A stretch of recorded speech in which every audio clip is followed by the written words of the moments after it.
Shalom Israel. First and foremost, I want to give all praises, all honor, and all glory to Yahweh Shemal Shai, Bashem Kakdash, the Barnes, the Apostles, and Elsker Millstone for teaching us his truth. Peace and blessings to the Hope Collective Israel Shalom. Yahweh is the name of the Heavenly Father in Hebrew, Bashem is the name, and Yahweh Shai is the name of the Begotten Son. Back on our lesson, and as seen in the title, Nuclear Destruction is Coming. Now, I was kind of wanting to label the title as, something else, but, we got to be super careful with certain things that we say now, especially with this devil starting to tighten his grip. But ultimately, we're going to go to the destruction that's coming to this place, to Babylon the Great, or aka America, which is prophesied in the scriptures in the Bible. Now, I have a few little images in the background just to help, push the imagery in your head of just an example of what's to come. But of course, it's not even going to compare to what's going to happen, man, because this judgment is going to be on a completely other level, man. Yahweh Shemal Shai is getting ready to judge this place and the people that is in it, man. And those of our people that don't repent, that don't want to get right, that don't want to seek out Yahweh Shemal Shai, this is reserved for you. And you do not be part of that number that's left behind, that's caught up in the midst of this, man. You just imagine the feeling, man. When you see the elect being beamed up, being delivered, while you are left behind, the only thing coming back for you is nuclear fire. You just imagine their stomach dropping. As people say, when they go through certain things, they feel their stomach drop or their heart drop to their stomach, whatever they like to say. But we're going to get a couple scriptures. I don't have them in any particular order, but always lessons be edifying. Something through the Spirit. Took some inspiration from the brother GMS Awakening 144. So I'm also going to, the greatest destruction is about to take place. You go back to his title, but now 2 Peter 3:10, as about the day of the Lord will come as a thief in the night. The Lord will come as a thief in the night to those that are not watching, to those that are not preparing, to those that are, once again, not keeping their eyes single and watching, once again, where are they to be watching? Prophecy and everything that's going on around us. One more time, but the day of the Lord comes as a thief in the night, once again, unexpected to those that are not watching, those that are not paying attention, those that are not preparing for our Lord Yahweh Shai's return, those that are not getting right, those that have not repented. Those that come as a thief in the night unto you, in which the heaven shall pass with great noise, and the elements shall melt with fervent heat. What is that fervent heat speaking of, man? To be able to melt the elements. Stone, metal, silver, and all these different things. People. And look what happened at Hiroshima. You have people's shadows literally casted upon walls.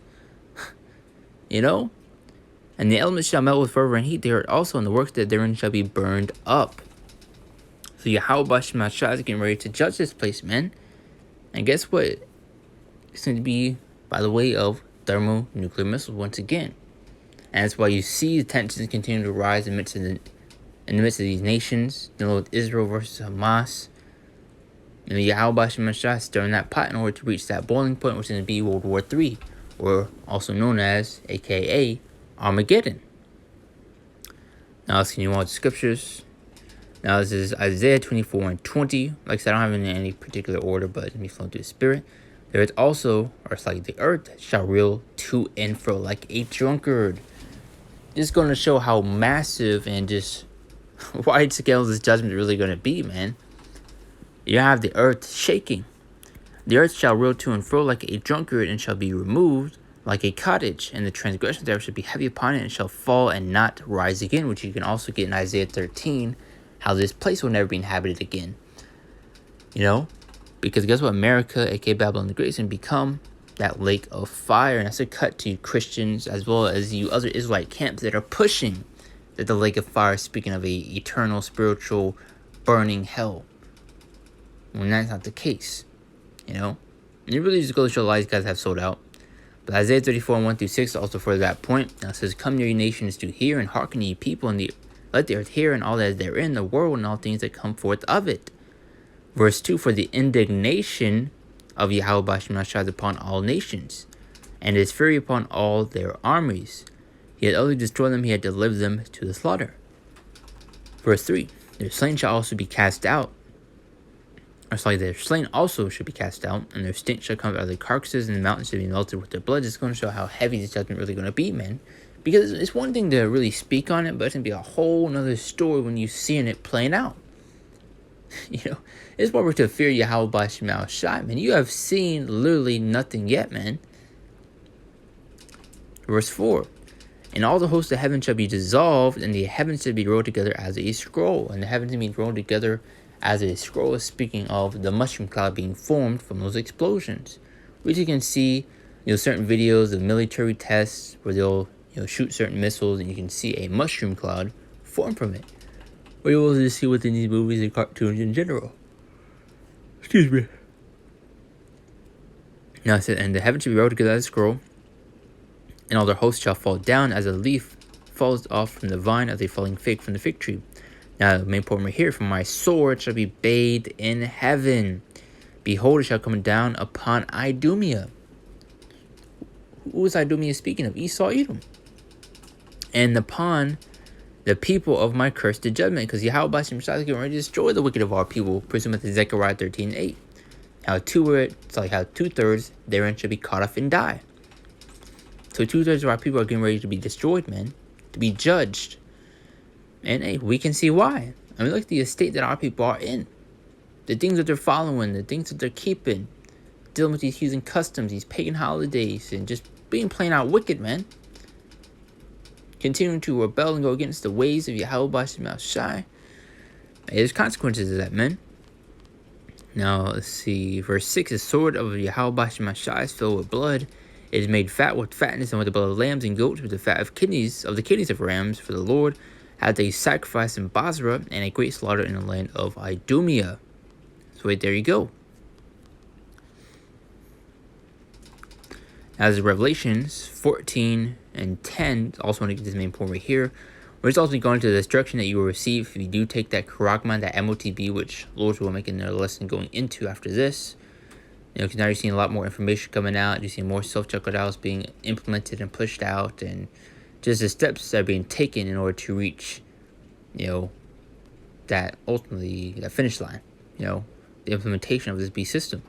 Now it says, the same shall drink of the wine of the wrath of the Most High, which is poured out without mixture, into the cup of his indignation. The indignation be brought out once again, and it should be tormented with fire and brimstone. What is that fire and brimstone going to be?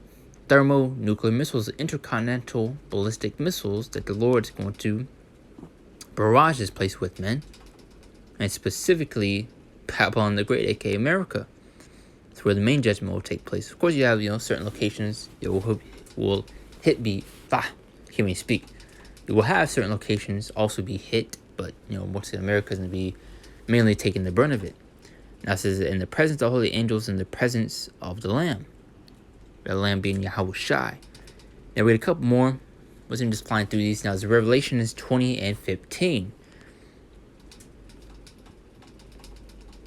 Now let's see.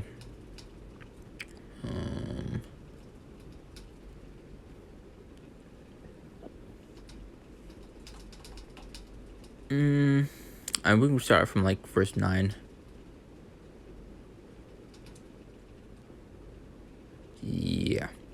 Now they went with the breadth of the earth and compassed the camp of the saints about and beloved city, and the fire came down from the Most High out of heaven. So also going to show this is the work of the Heavenly Father. Now it says, came down from the Most High out of heaven and devoured them, and the devil that deceived them was cast into the lake of fire and brimstone. What's that fire and brimstone going to be? Once again, those thermonuclear missiles, because once again, America is going to become that lake of fire. That's why I go into Revelation 13:16. Not Revelation 13:16, Slovakia. Isaiah 13, where it says, how America, aka Babylon Great, will never be inhabited again. Now, let's see. Where did I leave off at? Where the beast and false prophet are, and shall be tormented day and night forever and ever. That's why I also go into how that smokes and be, seen and all that. And I saw a great white throne, and him sat on it, from whose face the earth and the heaven fled away, and there was no place for them. And I saw the dead, small and great, stand before the Most High, and the books were open, and another book was open, which is the book of life. And the dead were judged out of those things which were written in the books according to their works. And the sea gave up the dead which were in it, and death and hell delivered up the dead which were in them, and they were judged every man according to his works. Main point, and death and hell were cast into the lake of fire. This is the second death, which, as you know, the first death was by the way of water, going to the flood. And the second death is going to be by the way of thermonuclear fire. And as you know, these are great purifying agents. Verse 15, and whosoever was not found written in the book of life was cast into the lake of fire. Lake of fire going to be those thermonuclear missiles. Jeremiah 50 and 9. We should make sure I got all that I wanted. Yeah. Now let's get to King James. And I also want to get another couple verses from this chapter. As for lo, raising cause to come up against Babylon, an assembly of great nations from the country. You're going to have these nations start to come together to go against Babylon's great. And they shall set themselves in array against her. From thence she shall be taken. Their arrows shall be as of a mighty expert men. None shall return in vain. So there you go. Now let's get another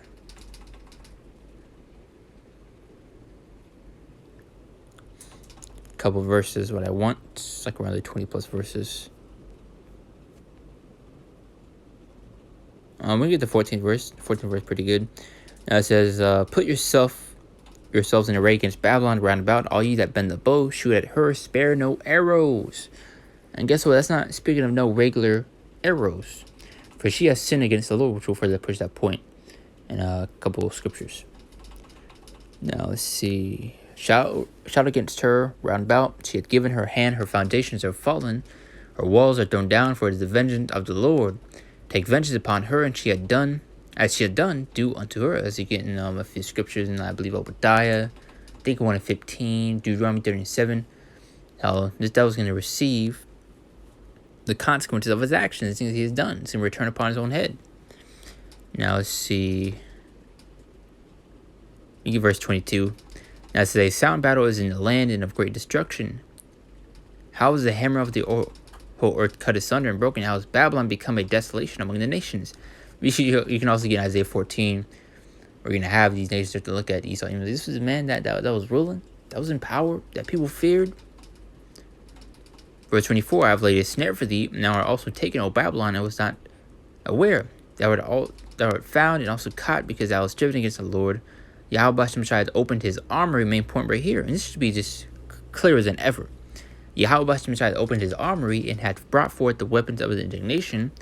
Which is a nation brought once again.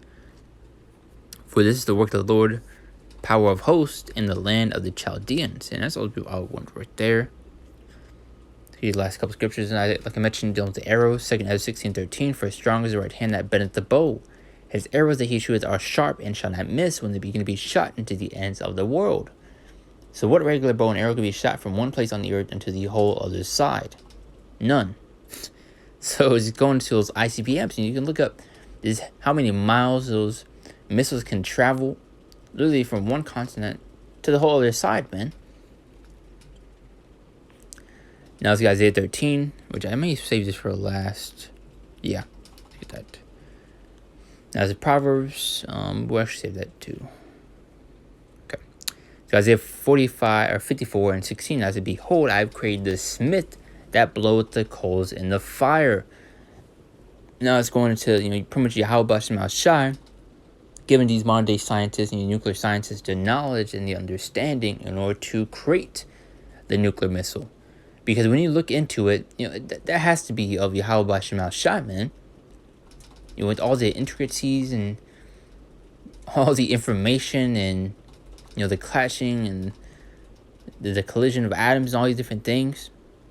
It's far out, man. And what it goes to show is of the Lord. And as you see right here, it proves that. Behold, I have created the smith that bloweth the coals in the fire, and that bringeth forth an instrument. What's that instrument going to be? For his work, and I have created the waster to destroy. That waster to destroy, once again, being those ICBMs, the nuclear missile. The smith that bloweth the coals going to the nuclear scientists. And what's in Yahweh Shai, the one that gave him the knowledge and understanding to do so. And why? Proverbs 16:4. The Lord hath made all things for himself, yea, even the wicked for the day of evil. And you have these devils thinking that they've, just came up with this by themselves, and they have the biggest and nastiest, weapon. I mean, ultimately, it's going to be used for your own destruction, man. Just goes to show how cold Yahweh Shai is, man. But it's Isaiah 13. Let's get a couple more, and that'll be that. Let's see. Here's a verse. Start with verse 10, and I think we can shut it down with verse 13. If not, we'll continue on from there. That says, for the stars of heavens and the constellations there shall not give their light. The sun shall be darkened and is going forth, and the moon shall not cause their light to shine. Now it says, I will punish the world for their evil and the wicked for their iniquity, and I will cause the arrogancy of the proud to cease, and I will lay low the highness of the terrible. Verse 13, therefore I will shake the heavens, and the earth shall remove out of her place. Did we not read earlier from Proverbs how this place shall shake as a drunkard men? They shall take a return to his own people and flee everyone into his own land. Because when you see a drunk person, what do they do? They're stumbling. They can't walk straight. Nearly tumbling at every step. Let's see. Now let's get verse 19. In Babylon, the glory of kings is the ability of the Chaldees.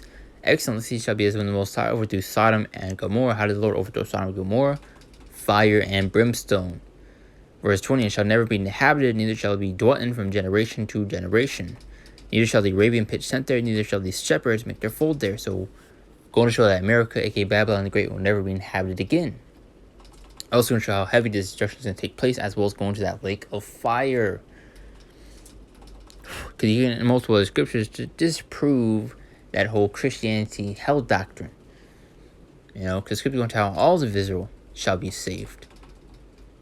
So how will all Israel be saved if you will have the 2/3 of our people that be destroyed on this side, to then go into an eternal, torturing, spiritual hell forever? And it just doesn't make sense, But